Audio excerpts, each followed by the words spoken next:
rounding out the whole trifecta here with the Yamaha club car and now EZGO RXV. These RXVs are pretty much rockets out of the gate.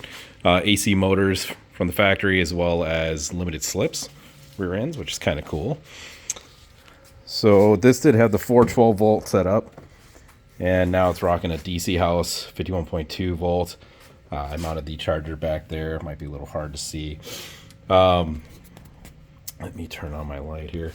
I did put a no-co pass-through here for the charger, and then I just made this little plate out of an actual old Can-Am skid plate I had laying around, but it's nice and thick, about 3/16 thick.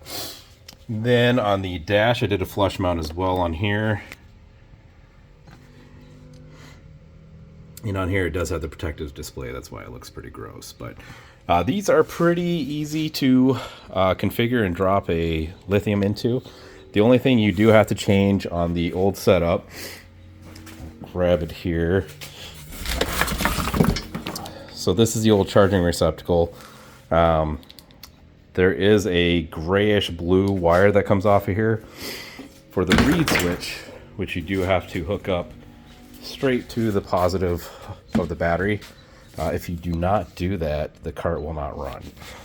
So that is, you can see it there, that little bluish gray one that hooks right to the positive of the battery, and then the cart will run.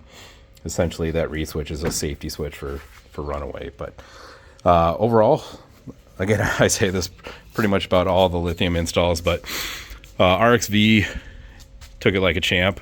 You only need to bypass that reed switch, and these things are rockets. One thing I will say with an RXV is make sure that you get a battery that can handle at least 200 amps, not only of discharge, but of charging, because these have an electric brake, which is really unique. There's no parking brake. It actually locks when you put it in off.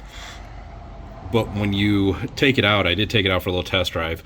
Upon hard braking, you would actually see the current going back into the battery as much as like 195 to, I think I got up to 205 amps.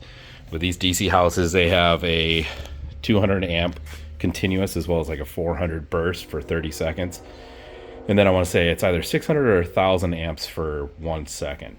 But it seems to handle it really well. These things are tanks. But of all the brands, I would say definitely with the regenerative braking and electric braking on the EZGO RXV, that is something to watch for. Otherwise, you can pop the BMS and it'll kind of leave you dead in the water until it resets. But didn't have any issues with this DC house. And again, if you guys want a discount on these batteries, check out the link in the description and use my name, Sean Kiernan. I'll put it down below, and you get 5% off your batteries. Thanks.